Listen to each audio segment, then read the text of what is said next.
안녕하세요. 오늘은 인스타에서 굉장히 유명한 사랑 이야기를 너무나 가슴 시리게 해주시는 작가님을 모시고 오늘 인터뷰를 진행해 보겠습니다. 안녕하세요. 저는 글을 쓰고 있는 정여욱 작가라고 하고요. 말씀해 주신 것처럼 인스타그램에서 주로 활동을 하고 있고 사랑 관련 얘기도 많이 쓰고 인생에 있어서 위로나 어떤 조언 같은 것도 많이 쓰고 있습니다. 제가 안 그래도 작가님 최근에 신간 나오신 거 제가 봤는데 다시 사랑하고 살자는 말이라고 제목까지 그렇게 될 정도로 되게 이런 사랑에 대한 철학이 명확하신 것 같은데 지금 혹시 연애 중이신가요? 아니요. 저는 솔로입니다. 다시 사랑은 언제? 다시 사랑하고 살자는 다짐이죠. 아, 그 말이. 나한테 하고 싶은 말이에요? 네. 나한테 하고 싶고 어디 누군가에게 던져주고 싶은 말. 내가 쓴 책이 결국 나도 이렇게 힘들고 버림받고 후회도 하지만 결국 이 모든 것이 다시 사랑하고 살자는 말 아닐까, 그런 의미의 도서입니다. 제가 되게 좋아하는 말 중에 하나가 만류기종이라는 건데 모든 것을 하나로 통한다고 제가 팩트로 시작하고 결국에는 많이 만나세요라고 제가 얘기를 되게 많이 하는데 결국엔 그러네요. 마음이 아픈 사람들도 네. 다시 사랑을 해야 된다. 결국 우리는 사랑을 하고 살 수밖에 없다라는 뜻이잖아요. 그렇죠. 그럼 본인의 어떤 사랑에 대한 철학이라는 게 있으신가요, 특별히? 혹시 제가 좀 귀감을 얻기 위해서 네. 사랑이란 뭐라고 생각하세요? 연애 코칭 하시는 분의 안목으로. 제가 먼저 얘기해도 돼요? 네, 아니면- 너무 궁금해요. 아, 정말요? 네. 저는 사랑이란 호감의 누적이라고 생각을 합니다. 멋있다. 근데 문학적인데요, 근데? 확실히 사랑 얘기를 많이 하시고 뭔가 피드백도 많이 받고 하다 보니까 네. 그게 축적되신 것 같아요. 음... 그래서 그 단어가 딱 나오는 거 아닐까. 저는 사랑을 제 신간에 있는 문구를 한번 이용해서 사랑에 대해서 한번 설명해 볼게요. 네. 한때 사랑을 하면 너무 빛이 나죠. 네. 내 인생에도 빛이 나고 내 하루에도 빛이 나고 내 얼굴에서도 빛이 납니다, 사실상. 맞아요. 근데 사실상 뒤돌아보면은 빛이 아니라 빛이었다. 그 빛 말고 지읒, 채무? 네, 인생의 빛이었다. 뭔가 내가 그 사람한테 받은 사랑, 그것을 빛으로써 네. 내가 앞으로도 행복하게 살아야 된다. 아... 내가 그럴 만한 가치가 있는 사람이다. 그것을 좀 뜻하는 게 아닐까라는 생각으로 썼어요. 와... 이번 신간에 빛인 줄 알았지만 빛이었다. 와, 갑자기 그러니까 내가 이 사람한테 받은 네. 지지, 행복, 그런 것들을 다 결국에는 이별을 하고 무너지더라도 하나의 빛으로서 내가 갚아 나가면서 누군가한테 또 베풀어야 되고 내가 잘 살아야 된다. 그게 사랑의 본질적인 뭐 그런 거 아닐까 생각을 해봅니다. 그러면 이제 작가님이 이때까지 살면서 가장 많은 빚을 진 사랑은 어떤 사람이었나요? 물어보세요. 많은 빛을 진 사람은 네. 제가 20대 중반에서 20대 후반까지 만났던 사람인데, 혹시 지금 나이가 어떻게 되세요? 저는 31입니다. 31이시고 네. 얼마 안 됐네요. 그래도 막 3년 정도 됐습니다. 그렇죠. 네네. 그 이후로 뭐 제대로 된 연애를 하지 못하고 있습니다, 저는. 진짜요? 네, 하지 못하고 있는데, 하여튼 그때 그 사람이 저한테 줬던 그런 마음들이 그때는 몰랐는데 전부 사랑이었고 누군가한테 갚아야 될 것들이었고 20대에 많은 사랑을 겪었지만 그때가 가장 저의 청춘이었어요. 가장 힘들었고 가장 빛났었고 가장 사랑을 몰랐었고 그러면서 가장 소중한 사람을 만났고 그랬던 것 같습니다. 혹시 나쁜 남자셨나요? 저는 나쁩니다. 네? 저는 별로 착한 것 같지는 않고 네. 연애할 때는 나쁜 남자라고 소리를 많이 듣는 것 같아요. 정말요? 네. 약간 무관심에 관한 나쁜 남자인가요? 아니면 좀 적극적인 나쁜 남자였나요? 저는 그 중간쯤에 있었던 것 같아요. 그 사람은 이제 항상 저한테 일상에 대해서 네. 이렇게 와다다다 털어내요. 그러면은 이 사람은 사실 나한테 내가 경청해주길 원했고 괜찮다 말해주길 원했고 했는데 글에는 항상 괜찮다고 쓰면서 왜 본인한테는 그렇게 무한정 응원을 안 해주냐. 저는 그것보다는 현실적인 조언을 많이 했던 것 같아요. 이걸 이렇게 해야지, 왜 그때 왜 그랬어, 그때 말했어야지, 내가 방법을 하나하나 알려줄게, 이렇게 해보자, 이런 식으로 했는데 그 친구한테는 그게 와닿지 않았던 거죠. 오랜 기간 만났고 그 만나는 기간이 추적됐고 하다 보니까 글 외에 인간 정료까지 모든 것을 이제 함께 공유했기 때문에 그렇게 느끼는 거 아닐까. 기대했던 것 말고 네. 기대하지 않았던 모습들도 그죠. 있었기 때문에 너무 사랑했기 때문에 너무 많은 것을 공유해서 서로 상처가 되지 않았나. 진짜 그렇게 되면 모든 연인들이 마음의 빚을 안 질 수가 없겠네요.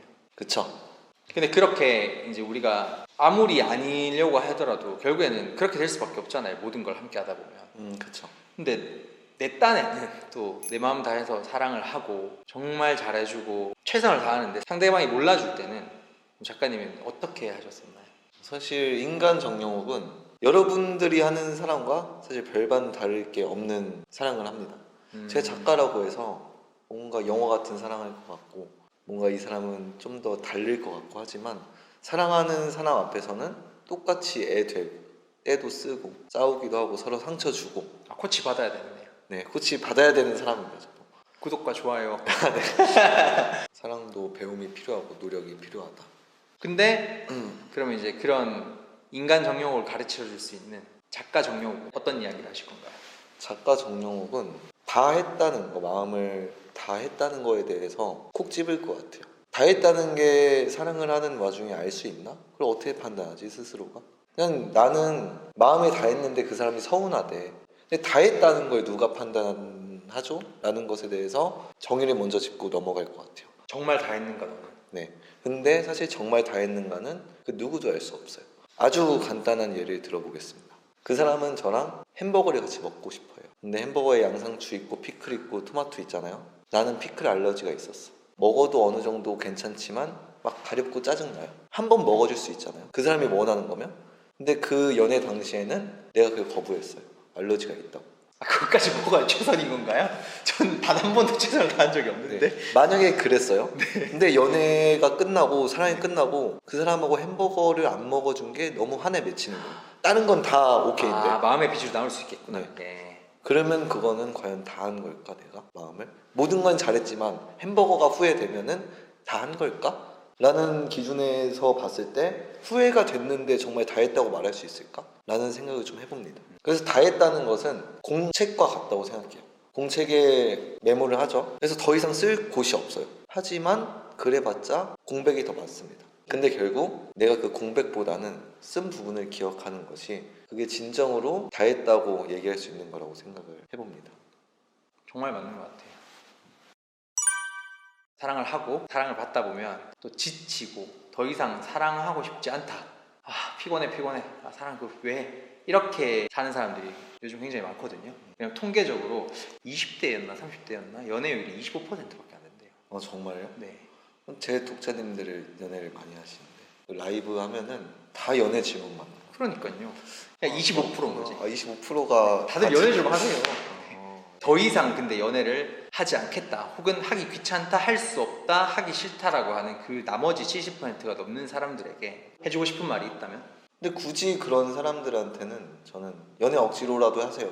그게 값진 삶입니다. 같이 있어야죠 사람은. 이렇게 얘기하고 싶진 않아요. 대신에 저는 그것 때문에 주눅 들지 말고 뭐라도 했으면 좋겠어요. 그냥 뭐라도 하면서 열중하다 보면은 뭐 자연스러운 기회가 올 수도 있고 그쵸. 자연스럽게 치유가 될 수도 있고 한 건데 내가 연애를 안 하고 있어서 나는 패배자야. 나만 연애 못해. 다들 봄날인데. 하지만 그 사람들은 봄날이 아닐 수도 있고 행복하지 않을 수도 있어요. 연애를 하지만. 그냥 굳이 나를 불행이라는 프레임 안에 넣지는 않았으면 좋겠어요. 괜찮으십니다. 연애 안 해도. 그래도 결국에 다시 사랑하게 되실 거잖아요. 그때가 되면 그 사랑에 상처받은 것들, 마음, 그리고 그 견뎌낸 시간들, 그 시간 동안 했던 것들, 내가 그 마음을 이겨내고자 뭐 책을 읽던가 뭐 퍼즐을 맞추거나 심리 상담을 받거나 막 여러 가지 일을 했겠죠. 친구도 만나고 위로도 받고. 그렇죠.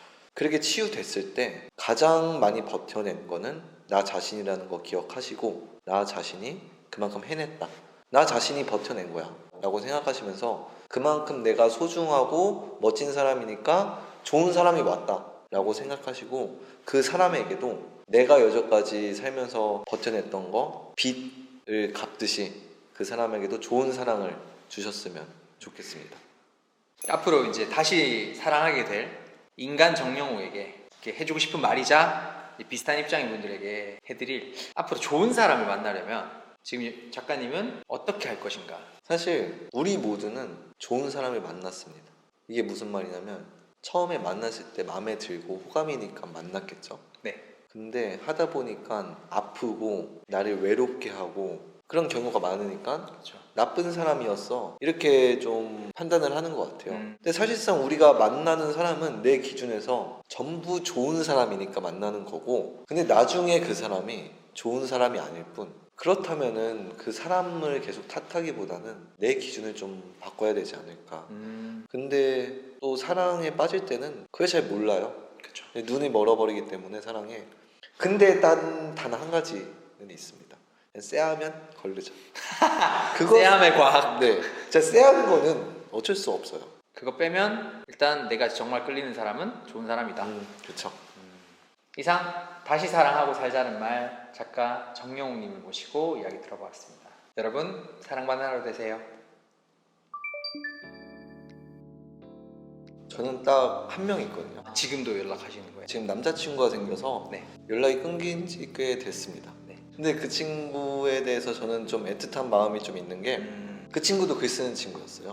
아 그래요? 네, 같이 글 쓰는데 한 2년 전인가 책을 한 권 선물하더라고요. 저한테 만나서 이거 다 오빠 얘기야 하면서 이렇게 주더라고요. 진짜요? 네, 완전 제 얘기밖에 없는 책인 거예요. 못 읽겠었어요. 그러니까 내가 너무 악인으로 표현이 돼 있을까봐. 그래도 나는 열심히 했는데 그때 그 사람이 서운했던 거, 나한테 표현했던 것들이 생각나면서 내가 너무 악인으로 묘사되어 있을까봐 펼치기가 힘들더라고요. 근데 요번 나오는 신간 다시 사랑하고 살자는 말을 네. 쓰면서 이게 사랑 얘기로 구성된 책이다 보니까 그 친구 얘기가 너무 많이 나와요. 그러면서 용기가 생겼어요. 그 책을 읽을. 그 친구가 정말요? 네. 읽으셨어요? 원고를 다 쓰고 읽었습니다. 어떠셨어요? 너무 저를 좋게 표현해 준 거예요. 나는 그 친구가 나를 욕할 줄 알았는데 네. 나 때문에 배운 게 너무 많고 내가 더 미안하고 그런 말들 뿐인 거예요. 근데 소름 돋았던 건 제가 쓴 책에 이제 그 사람하고 이별할 때 표현을 그와의 이별은 멀어졌다가 아니고 도망쳤다에 가까웠다 라고 묘사를 했었는데 네. 그 친구 책에도 똑같이 제가 도망쳤다에 가까웠다고 돼 있더라고요. 진짜. 그래서 이게 표현 조금 다르고 네. 화자가 다른데 비슷한 얘기가 정말 많으니까 그게 너무 몽글몽글하고 같은 감정을 느끼는데 조금씩 다르게 생각하는 것이 사랑이구나, 이런 생각을 좀 했습니다.